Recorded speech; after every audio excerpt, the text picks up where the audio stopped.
Welcome to hashtag Ask the Dingo episode number 9.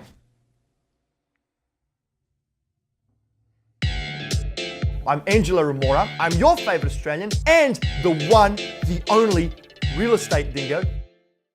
Work hard. Work day and night if you have to, dude. Work fucking day and night. Real estate, guys, is a long-term play. It is a marriage. I speak to investors from all over the world. Let's go inside. Let's go check this property out.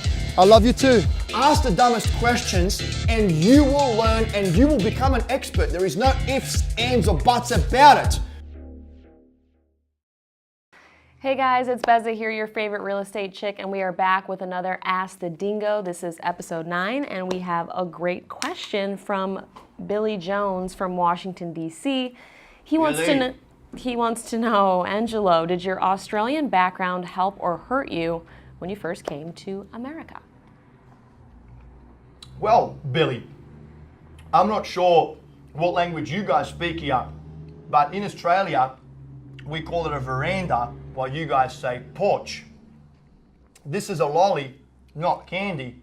And I was just arguing with Matt here about me calling a construction material aluminium, and he's laughing at me saying it's aluminum. What the fuck is aluminum? It's aluminium.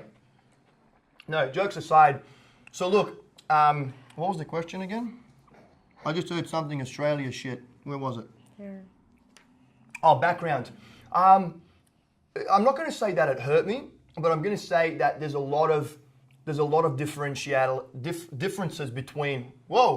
There's a lot of differences between the Australian real estate market and just the lifestyle in Australia compared to here in the US. Some of them would be the terminology that I just mentioned, right, of how you guys say certain things here in the US compared to how we say certain things in Australia.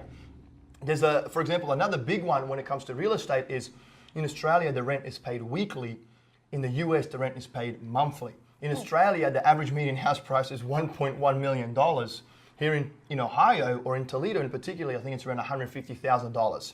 So as you can imagine, it's a world of difference. Yeah. For example, in Australia, another big example, and a very frustrating one here in the US, is we do not have any checks there. We do everything via transfers.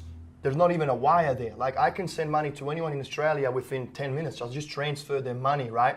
And there's not that much fraud going on there when it comes to that. While here, you have to go to the fucking bank to sign a form to be able to wire money. So from that aspect, that was a big change for me. Then, guys, you have to keep in mind that I left everything and anyone I've known behind, moved into the unknown. Like, I was an alien, literally. They referred to us as resident aliens. Didn't know anything, didn't know anyone. Like, I'm walking around the streets, there's no familiarity. So, in all honesty, I was very depressed for around a year and a half. I went down the wrong path. I did a lot of stupid shit. I'm not proud about my, certain things. Of course, I never wronged anyone. My ethics were still through the roof, but just wasn't happy with where my life was going. But something, I guess, that you guys should keep in mind if you are looking at investing out of state or out of country, because every state, every country has its differences, right? Now, Australia and the US have huge differences. You have to understand that you are going to come across those differences, right? And you also have to understand that for all of you folks that are out of country, and particularly foreign investors, guys, you're going to have to outweigh the pros and cons. Are you willing to fuck around with the banks? Are you willing to fuck around with the different terminologies and just different characters here? Look, Americans are very transactional. They want to make money right now. They want to deal right now. There's no relationship building, right? So these are some of the things that you guys are going to have to understand. You're going to have to accept, and you're going to have to say, look, yes, I will deal with it, and I'll still, make that investment, or no, I'm not going to deal with it, and I'm going to continue investing in Zimbabwe or wherever the fuck you're from, right? So I guess that kind of concludes the Ask the Dingo. I told them a little bit about me and how it was different for me, and something that they should focus on if they're looking at investing out of country. Cool.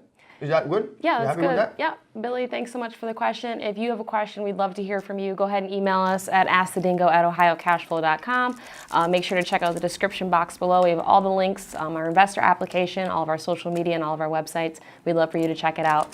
And thanks for joining us. We'll see you on the next Ask the So Dingo. is this bad? I'm not allowed to have any brand on there, right? Matt, can you blur this shit out? Just blur it out. Thank you. All right. All right, we'll see you next time. Have a great day.